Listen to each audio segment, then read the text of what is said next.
स्वागत है आपका ब्रेक के बाद। तो लोकसभा चुनाव 2024 में पहले चरण के लिए मतदान का क्रम जारी है। सुबह 7 बजे से वोटिंग का सिलसिला चल रहा है, शाम 6 बजे तक चला जाएगा। तमिलनाडु बीजेपी अध्यक्ष अन्नामलाई ने भी वोट डाला है। मोहन भागवत, पी चिदम्बरम, सभी लोग अपने अपने चुनाव के संबंधित पोलिंग बूथ पर पहुंचे।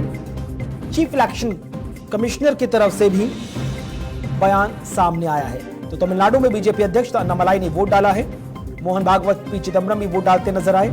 इसी बीच अगर हम बात करें, चुनाव आयोग ने बेहद खास इंतजाम किए हैं और हर राज्य यानी कुल 21 राज्यों में पहले चरण का वोटिंग का सिलसिला जारी है। वहां पर वोटिंग हो रही है।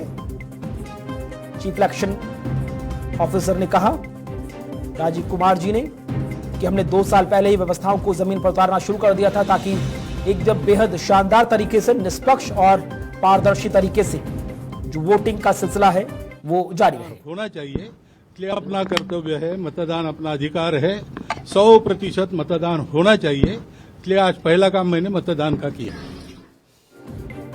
तो आपने आरएसएस प्रमुख मोहन भागवत को आपने सुना, उन्होंने कहा कि 100% मतदान होना चाहिए और इसी कड़ी में उन्होंने भी आज सबसे पहले काम यही किया कि नागपुर पहुंचे। नागपुर में उन्होंने अपने पोलिंग बूथ पर वोट डाला और लोगों से वोट की अपील भी की है। तो आम हो या खास, हर एक व्यक्ति अपनी वोट की ताकत का इस्तेमाल कर रहा है। सभी वोट कर रहे हैं। ईवीएम मशीनों की तस्वीरें भी आप देख रहे हैं जो पिछले काफी समय से चुनाव आयोग के निर्देशन में तमाम पोलिंग बूथ पर इलेक्शन ऑफिसर्स के साथ भारी सुरक्षा के बीच पहुंचा दी गई और अब भारी सुरक्षा और बेहतर व्यवस्थाओं के बीच तमाम मतदाता अपने अपने पोलिंग बूथ पर पहुंच रहे हैं और मतदान की अपील कर रहे हैं। आज भारत के लिए एक अत्यंत महत्वपूर्ण और अनमोल क्षण है। मतदान के फर्स्ट फेज का दिन आने वाला है। लगभग 16.5 करोड़ वोटर्स विभिन्न राज्यों में लगभग 1.86 लाख मतदान केंद्रों पर मतदान करेंगे। इस मौके पर मैं आपसे कुछ कहना चाहता हूं। चुनाव भारत के लोकतंत्र की गौरवशाली अभिव्यक्ति है। मतदान करने जैसा कुछ भी नहीं है। भारत निर्वाचन आयोग और इसके लाखों अधिकारियों ने आपके मतदान अनुभव को शांतिपूर्ण, सहज और सुखद बनाने के लिए पिछले 2 वर्षों में बहुत कड़ी मेहनत की है। प्रत्येक मतदान केंद्र को ग्राउंड फ्लोर पर बनाया है। मतदान केंद्रों पर पीने के लिए पानी, शौचालय, shed, ramp, wheelchair, help desk और वॉलंटियर्स प्रोवाइड किए हैं। हमने आपके निवास पर मतदाता सूचना पर्चियां भी पहुंचाई हैं। कृपया वोट करने जरूर आएं। ये हमारा अनुरोध है, अपील है, आपसे विनती है। और आप पाएंगे कि हमारे चुनाव अधिकारी विनम्रतापूर्वक और बहुत शालीनता के साथ आपका इंतजार कर रहे होंगे। तो सुना आपने चीफ इलेक्शन कमिश्नर को, उसकी सीधे वो तमाम मतदाताओं से अपील करते हुए कि अपने अपने वोट की ताकत का इस्तेमाल करें। चुनाव आयोग ने पिछले 2 सालों में बहुत शानदार अनुभव देने के लिए व्यवस्थाओं को जमीन पर उतारा है। कुछ बेहद खास मेहमान इस वक्त हमारे साथ जुड़ रहे हैं। सबसे पहले आपको उनसे इंट्रोड्यूस करवा दें। हमारे साथ भारतीय जनता पार्टी से प्रवक्ता शिव सिंह भारती हैं, बहुत बहुत स्वागत, बहुत बहुत शुक्रिया आपका। कांग्रेस की तरफ से प्रभात कुमार जी हैं, बहुत बहुत स्वागत आपका। और राजनीतिक विश्लेषक संजय राणा भी हमारे साथ जुड़े हैं, बहुत बहुत स्वागत, बहुत बहुत शुक्रिया आपका। शिव सिंह भारती जी, शुरुआत आप ही से करूंगा। अब की बार 400 पार के नारे के साथ भारतीय जनता पार्टी या एनडीए चुनावी समर में उतरा हुआ है। प्रधानमंत्री नरेंद्र मोदी, गृह मंत्री अमित शाह, सभी दिग्गज नेता अपील करते हुए नजर आए कि जमकर वोट करें। 5 साल बेहतर भविष्य की नींव रखने के लिए आज का दिन काफी महत्वपूर्ण है। कितनी उत्साहित है और कितनी आश्वस्त है भारतीय जनता पार्टी कि अब की बार 400 पार होगा? कुणाल जी, लोकतंत्र के इस महापर्व में हम सभी जिस तरह से सुबह से देख रहे हैं, लोगों में गजब का उत्साह है। मुझे लगता है कि लोग निकलेंगे और भारत जो विकसित राष्ट्र, जो भारतीय जनता पार्टी ने सपना देखा है और जिसकी अनवरत योजना बना के काम कर रहा है, मुझे लगता है कि भारतीय जनता पार्टी 400 पार के नारे को साकार करेगी और भारत विकसित राष्ट्र बनेगा। इसकी संकल्पना भी हम लोग साकार करने में सक्षम होंगे। चुनाव की प्रक्रिया चल रही है। पहला चरण का चुनाव है। हम सभी देख रहे हैं कि जो पहली बार युवा मतदाता बने हैं और जो वोट डालने जा रहे हैं, वो एक सुरक्षित भारत, जिसकी कल्पना उन्होंने की होगी 2014 से लेकर 19 तक माननीय मोदी जी के हाथों में जिस तरह का भारत रहा है,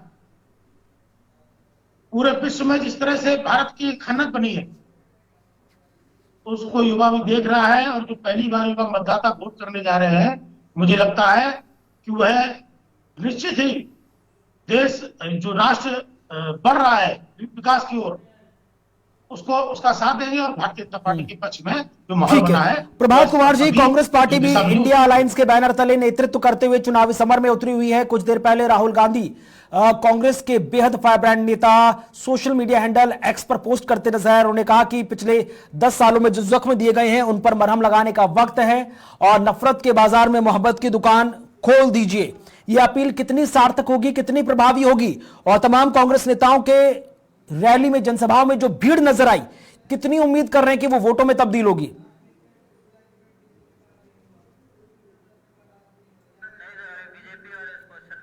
प्रभात जी आवाज नहीं पहुंच पा रही है। ठीक है, संजय राणा जी आवाज पहुंच रही है आप तक?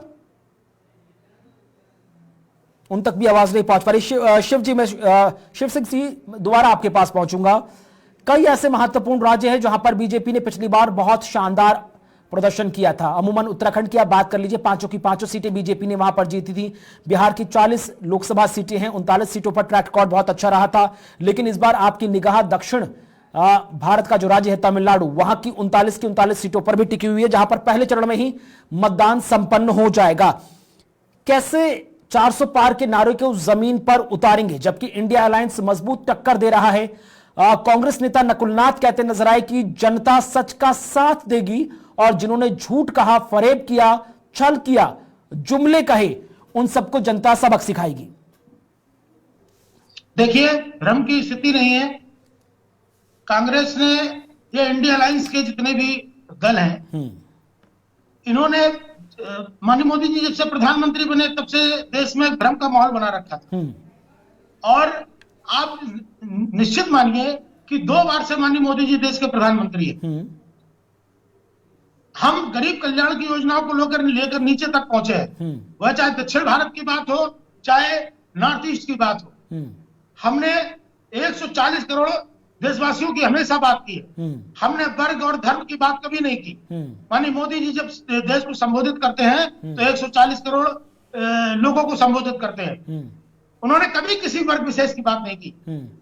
आप देखिए, दक्षिण भारत में भारतीय जनता पार्टी बहुत अच्छा प्रदर्शन करेगी और भारतीय जनता पार्टी की सरकार तीसरी बार माननीय मोदी जी हैट्रिक लगाने जा रहे हैं। हम सभी उनका फिर से स्वागत करेंगे। ठीक है, 10 साल का ट्रैक रिकॉर्ड, रिपोर्ट कार्ड लेकर आप जनता के बीच जा रहे हैं।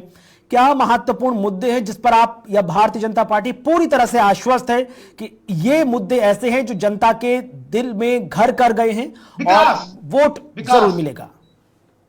देखिए कुणाल जी, क्या है, भारतीय जनता पार्टी की 2014 में जब सरकार बनी तब भी हम विकास का मॉडल लेकर आए और हमने उसके लिए अनवरत हमने काम किया। वो चाहे एक राज्य को दूसरे राज्य से जोड़ने की बात हो, चाहे गरीबी रेखा से नीचे लोगों को 25 करोड़ लोगों को गरीबी रेखा से ऊपर लेकर आने की बात हो, चाहे नीचे तक हमने आवास देने का काम किया हो, चाहे हमने कोरोना काल में जो देश की हालात बिगड़े थे उस हालात में अनवरत भारतीय जनता पार्टी जनता के साथ खड़ी थी और उसने जनता के बीच में परस्पर काम किया है। हम सभी उसका जो लाभ है वो भारतीय जनता पार्टी को मिलेगा। राम मंदिर निर्माण और धारा 370, क्या बीजेपी के ये 2 ब्रह्मास्त्र हैं जो सीधे निशाने पर लगेंगे और अकेले बीजेपी अपने दम पर जो 370 का आंकड़े की बात कह रही है वो छू पाएगी?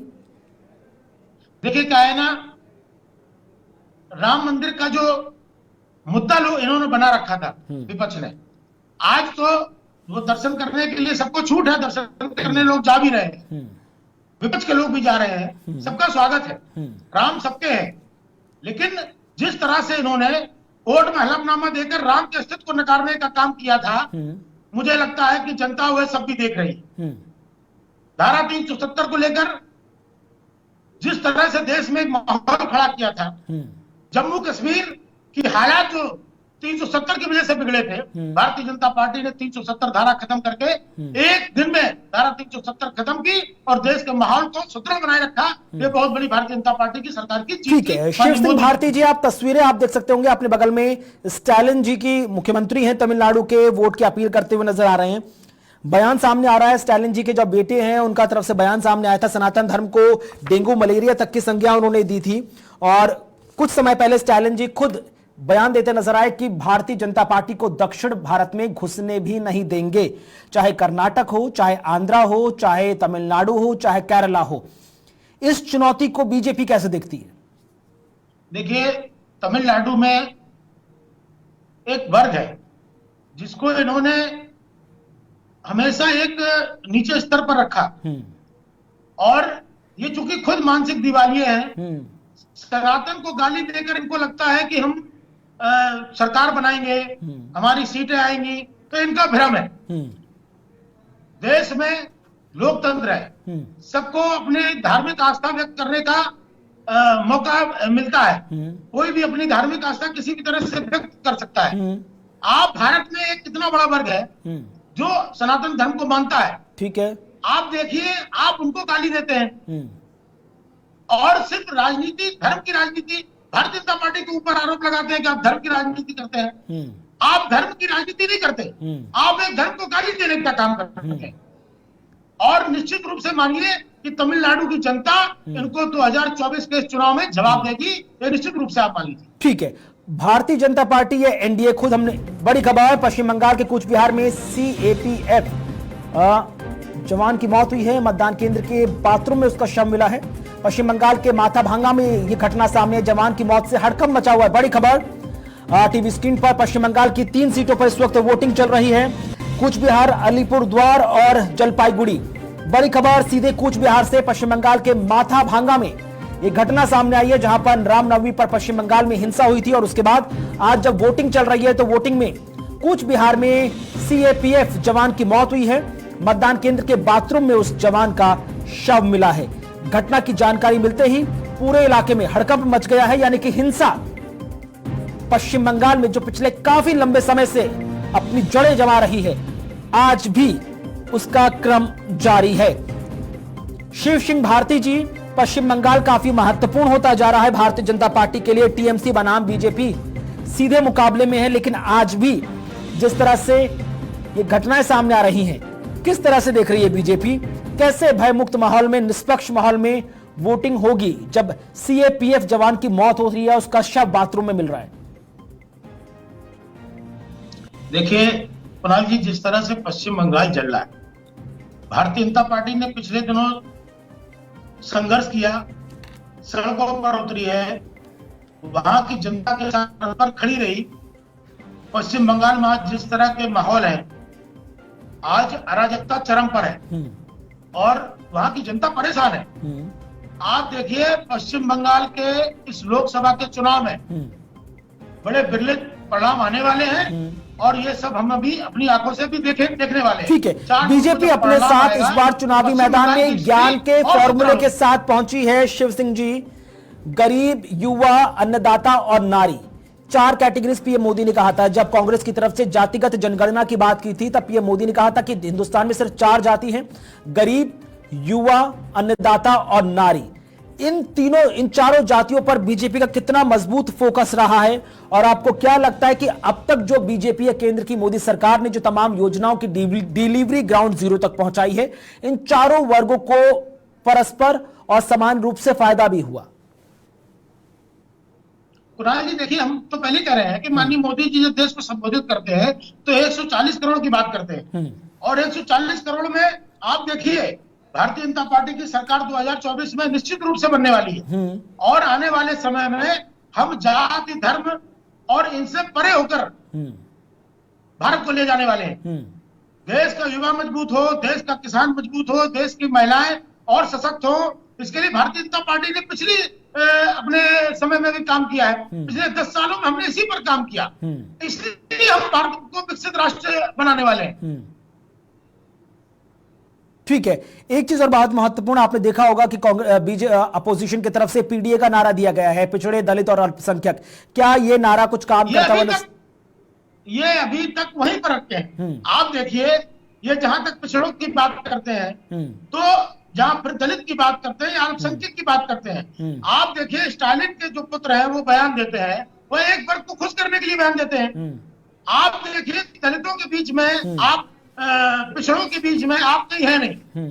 आपने पिछड़ों दलितों में भी आप डिवाइडेशन करने का जो काम किया था में जब बनी, तो आप देखिए कि हमने परस्पर, मैं फिर कह रहा हूं, हमने परस्पर एक भी वर्ग को छोड़ा नहीं। आज तभी तो हम युवाओं की बात करते हैं, तभी हम महिलाओं की बात करते हैं, तभी हम किसानों की बात करते हैं। हम किसानों की बात कर रहे हैं, युवाओं की बात कर रहे हैं, आप पिछड़ा दलित और अल्पसंख्यक की बात कर रहे हैं। आप तब तक सांप्रदायिक माहौल बनाने का जो इन्होंने काम चरणबद्ध तरीके से किया था पिछले सालों में, माननीय मोदी जी के नेतृत्व में हमने उसको खत्म किया। भारत 140 करोड़ देश का मालिक है और वह 140 करोड़ देश की जो जनता है वह इस देश के नागरिक है। हम उनकी ही बात करते हैं। ठीक है, लौटूंगा, छोटा सा ब्रेक ले रहे हैं सर, फिर लौटूंगा। कुछ और महत्वपूर्ण सवाल है, उस पर आपका जवाब जानना की कोशिश करेंगे। बहरहाल 21 राज्यों की 102 सीटों पर सुबह 7 बजे से मतदान का क्रम जारी है। ज्यादातर सभी महत्वपूर्ण इलाकों में शांतिपूर्ण तरीके से भयमुक्त माहौल में निष्पक्षता के साथ वोटिंग चल रही है। पश्चिम बंगाल के कूच बिहार से मामला निकलकर सामने आया है। पूरी डिटेल कुछ ही देर में आपके टीवी स्क्रीन पर होगी। आप देखते रहे हमारी इलेक्शन पर नॉन स्टॉप कवरेज 2024 का दंगल।